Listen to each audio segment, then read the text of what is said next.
Hey everybody, this is Rainbow Reviews. Welcome back to my short form videos. This is going to be a quick video where I just kind of catch up on some Rick and Morty episodes. I want to do more videos like this in the future, This is unscripted. I'm going off like rough notes, but yeah, it's just me here. So, as always, my Redbubble is here and my Instagram is here. If you want to see the full body version of this outfit, it'll be on Instagram. More Redbubble stuff. I've started to put more stuff on there recently. So yeah, if you want to support this channel, go check that out. Now let's just get right into this video. Today we're catching up on Rick and Morty Season 5. I meant to do like episode reviews like I did for Final Space, but I was just getting burnt out with creating the Final Space format, and I just wanted to do something a little bit more like this. I'm still trying to see what works on my channel and what doesn't, and what's good for what's fun for me to edit and what's fun for me to make. So whatever you want, just let me know in the comments, and I'm not going to delay this any longer. Let's just get right into the Rick and Morty Season 5 episode reviews.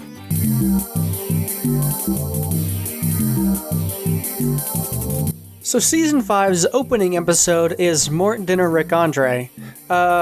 Right off the bat, I don't get the reference with the name. I know it's like some kind of old movie or something. That's out of my ballpark, I'm sorry. But it is a great season starter that feels a lot like a classic episode of Rick and Morty. And you've heard people critique these episodes already, critique past episodes of past seasons. You know that when someone says it feels like a classic episode, that's a very good thing. In my opinion, this is a very good season opener. So basically the plot of this episode is Rick and Morty are crashing in Rick's ship. They crash into the ocean, and Rick's nemesis comes out of the ocean, and he wants to have dinner with them, like treaty stuff. Okay. And Morty calls up Jessica, and they're actually going to go on a date. So right off the bat, I love that they were kind of progressing Jessica's character. She was just kind of a background character before, and we haven't seen that much of her in this capacity. So basically the A plot is Rick and his nemesis, Mr. Nimbus, just kind of talking, Rick's being an asshole to him, whatever. And Morty is going through a quote-unquote Narnia door to get Jessica some wine, and to get Rick some wine at the same time. It's a classic, don't have time for this, gotta do this, coming back to this, pretending like there's nothing else going on. It's been done before, which I didn't love. That this episode plot was so kind of, not want to say mundane, but a lot simpler than, say, the next episode, but we'll get to that later. So, this episode, in my opinion, it moves a little too fast. I don't know if anybody else thought this when they watched it, but it goes like bam, bam, bam, bam, bam. There's no time to breathe here, which that can work to its benefit sometimes, but here I felt like if they maybe could cut out a couple things and it would still deliver the same impact. But it's a small nitpick. I haven't seen anybody else talk about it like this, so I don't know, maybe it's just me.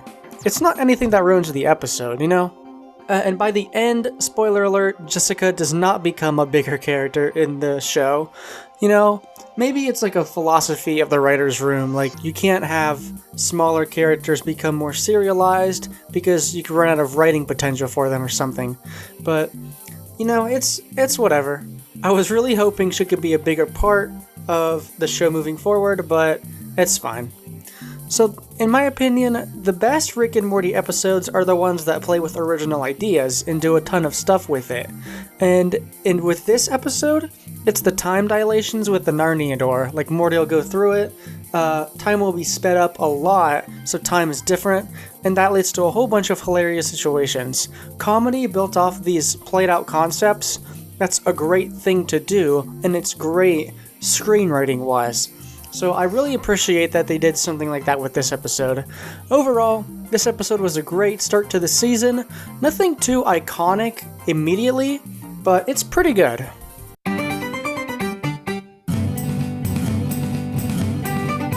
Okay, Mortyplicity is my second favorite episode this season. I don't have a lot to say about it, but basically the plot is that there's an Asimov cascade, as they call it in the episode, where there's clones creating more clones, leading to a cascade of clones, and I gotta say, this is a really cool concept. You know, there's two kinds of Rick and Morty episodes. There's ones with A-B plots, where there's two different stories happening, and most of the comedy comes from the writing. The writing that has not a lot to do with the overall story. The jokes, not having a lot to do with the overall story. And then there's other episodes where it's one story, and it's all one concept that the writers cooked up, and just lead it in really interesting directions. And those are my favorite episodes, because they can take these ideas, the ideas about an Asimov cascade, and lead them into really clever, filmmaking techniques. And in this one, it just blows up until a clone Rick challenges them all to a fight, leading to a self-destructing cascade, which is really cool. Like, it started out where we saw one Smith family being killed by squids, and then we saw another Smith family, so we're like, oh, okay, they're the real family now. Nope, they get killed by another Smith family, so we're like, okay, so this is the real Smith family then. Now we're into the episode for real. And then they get killed by another Smith family, and we're like, huh? It's just gonna keep going? And I will say, this episode is really clever with its misdirects. Every time we see a new family, we think it's the actual real one. And I was surprised how many times they were able to misdirect me here. At least 6 or 7 times. So really, Mortyplicity is just a really cool episode, and it is my second favorite episode this season. Seeing a lot of videos on the internet, I know Captain Midnight made a video. Love his videos, by the way.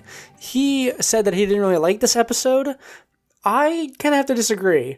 I really liked it, and it is one of my favorite of the season so far. But, in the comments, if you've seen this episode, let me know what you think.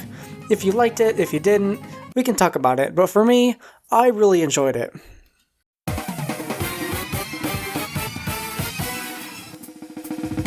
A Rick Convenient Mort. It's pretty good. Off the bat, I'll just say it's pretty good. Although, in my opinion, it's one of the weaker episodes of this season. I don't know if anybody else feels that way. I'll explain it. It's probably kind of a hot take. So basically, in A Rick Convenient Mort, obviously the name is a spoof on An Inconvenient Truth about global warming and climate change. It's a film that came out a while ago. So this episode is about Morty and Planetina, which is like a Captain Planet parody. They are in a relationship, and this makes Morty come into conflict with the Planeteers, and that's a pretty cool concept by itself. And this episode doesn't have a lot of Rick in it. It has a lot of Beth and Morty kind of bonding, and we've never gotten to see this bonding between Beth and Morty this far. So it's a unique episode, and there is a B-plot with Rick and Summer. I just remembered. It's not a very consequential subplot, but it does have Rick kind of going back into his romantics, which we don't see a lot of. Him trying to set up a relationship with this alien, and that was really curious. It's not really like Rick to do what he did in this episode. That might be some theory fodder. I know Game Theory already did a theory talking about this B-plot and why it's just kind of strange. This episode is a romance plot between Morty, Planetina, and Rick and this alien. Romance plots are never my favorite. I know I said I liked the first episode and that was a romance plot, but it had the cool Narnia door thing, and this one doesn't really have anything like that, but it is cool to see Morty kind of go through these emotional stages of when he's, swept off his feet, and he's in love with Planetina now, and then he's ready to kill people for her, and then he realizes what he's got himself into. It is a good progression of those emotions, and I've gone through those emotions before too. It's very accurate. And Morty and Planetina do have an interesting end to their relationship, and I appreciate what the writers did to give the relationship a bad ending. Planetina starts murdering thousands of people for the, air quotes, good of the planet, but I kind of knew that's where it was going, but it was still really well done. The relationship, while kind of a tired trope for an episode, was really well done. Honestly, I'd say this is a pretty middle-of-the-road episode for Rick and Morty, and for the season in general. It's the most okay-ish out of the season. There's not much else to say here about this one.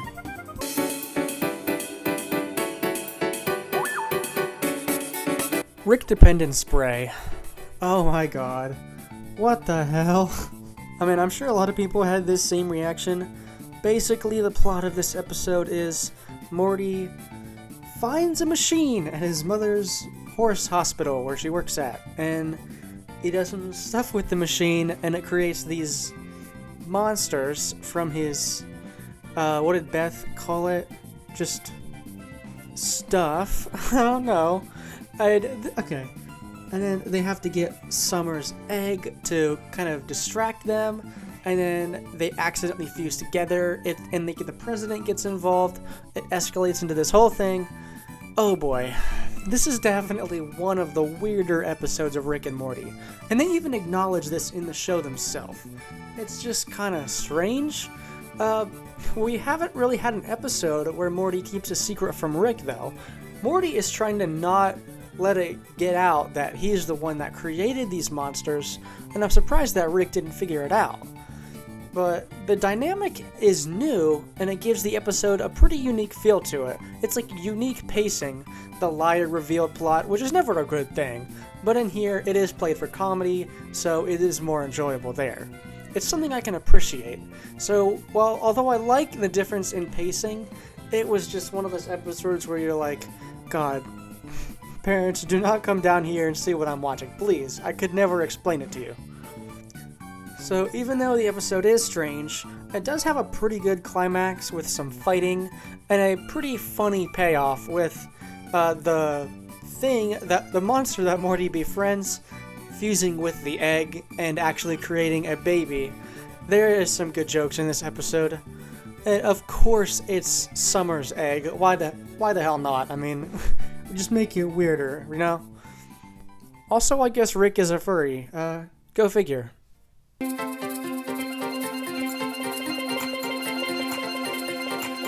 So, Amortican Graffiti, another, parody title, is my favorite episode of the season so far because, for one simple thing, both its stories are very strong and very well written. Let me explain.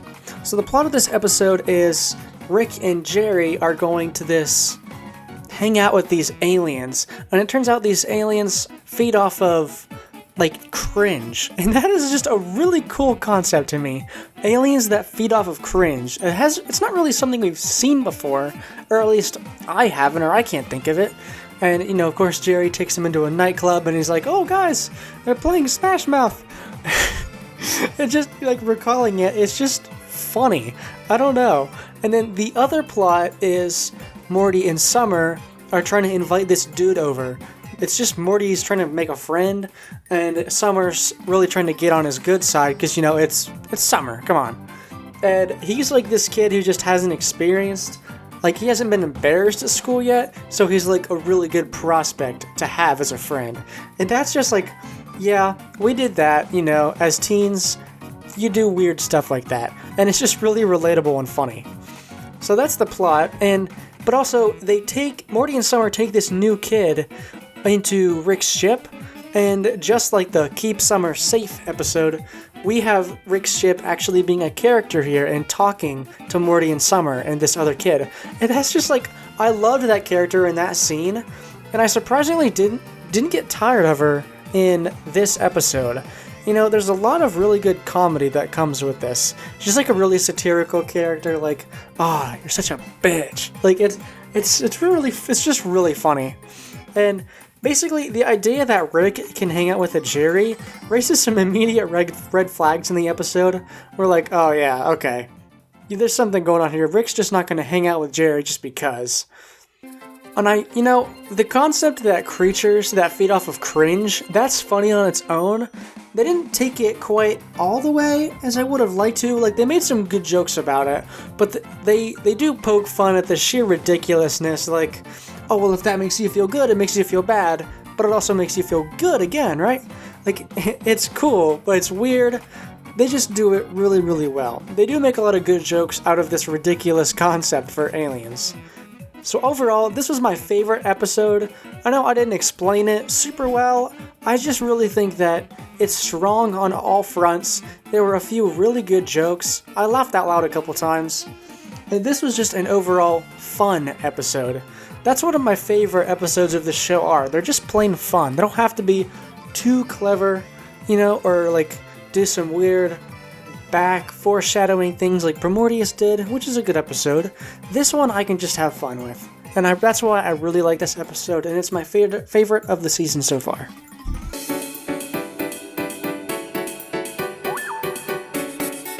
This is the Thanksgiving one. I do not remember what its name is. I would just remember that it was really long, and I don't feel like looking it up, really. It's such a long name. But anyway, this episode is about, Thanksgiving, really. Rick and Morty are in the cold open, gonna steal the Declaration of Independence, like Nicolas Cage style, and that's a funny reference. But basically this episode is about Rick and the president being on bad terms, and Rick trying to get a presidential pardon by becoming that turkey that they do every year. I forgot they did that, really. It's not really kind of televised, or it's not what we're famous for, like a holiday or anything. It's a cool concept for an episode. Rick trying to become this turkey, and the president's always one step ahead of him or behind him. And it's out of all the episodes this season, this one had the smoothest pacing. I don't know if anybody else feels this way. Everything started out small and then escalated quickly. It started out as Rick becoming a turkey and that's it. And it escalated into murdering all of these other turkeys, having hybrid giant turkeys, and fighting them, and going to space. And I love those episodes where it starts out small, and then it gets bigger, like a cascade, like Mortyplicity. I love those kinds of cascading episodes. One thing I do wonder about this episode is, I wonder how they were able to animate fighting turkeys that were fighting like humans. I feel like that would be really hard to kind of nail down, and I think in the after episode sort of talk, they did go over a little bit. But I really would have liked to see the process like that, because it would be an interesting thing to learn how to animate. So, okay. I'm not a huge fan of the president character in the Rick and Morty universe, just because he hasn't been in the strongest episodes. I mean, he debuted in Get Swifty, which is one of the best episodes, might be my favorite of the series, but, when the Rick, Shuri, and Morty did, he just didn't really stand out, I guess. So episodes centered around him tend not to be my favorite, but here, he kind of reminded me like Charlie Day in It's Always Sunny, where you tell him something's crazy, and he's like, that's what they want you to think, I'm the mastermind, I'm one step ahead of them. It's a great way to take his character, and I think if they're going to bring him back in more episodes, they should keep making him be like that.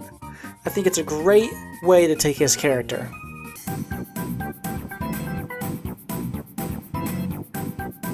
So overall, I think this season's been pretty good so far. Doesn't have as many strong episodes as past seasons do. Nothing truly iconic has really stood out to me so far, but there's plenty of episodes left in the season for that to happen. Actually, there's 4 left, so not a whole lot, but they could make something really good. I'm really excited for this Voltron episode. I want to see what that's about. So, this season's still going on. I will continue to cover these episodes in a weekly fashion moving forward. I want to get back to weekly videos. Not necessarily Fridays at 3 p.m., but if I can do that, hey, all better for the channel. I want to get to know you guys more, get to talking, instead of working on a video for 3 weeks and then it just does okay. I want to, even if the videos don't do great, I just want to get my opinions out there. I think it's going to be better for the future. So with that said, this is one of my quick videos, not very short in length compared to my other ones, but not a lot of editing, but you don't really care about that stuff, it's whatever. I hope you guys liked this shorter format. I want to continue doing more videos like this in the future, where I don't spend so much time editing, and I'm just talking. But, if you liked it, let me know in the comments, and I will keep doing it. I plan to. Just let me know what you guys want to see. As always, I'm going to make what you guys want to see. We can get a good middle ground between what is fun for me and what you like. So again, thank you for 110 subscribers now. I'm at 111 at the time of writing this script, or writing the rough draft of this script, doing the voiceover. So yeah, thank you guys for your continued support of my channel. I really didn't think I'd make it this far, especially this quick. I've only been doing YouTube for a little over a year, so I'm very lucky to have you guys as an audience. So thank you for sticking with me. Check out my Redbubble. It's in the description. We got new t-shirts. Check out my Instagram if you want to see the full body version of this outfit. Yeah, I really like this outfit. I think it's cool. The full body drawing is even cooler, so do check that out if you are interested in that. So, thank you guys for watching, and I'll see you next time. Get swifty. Stay swifty.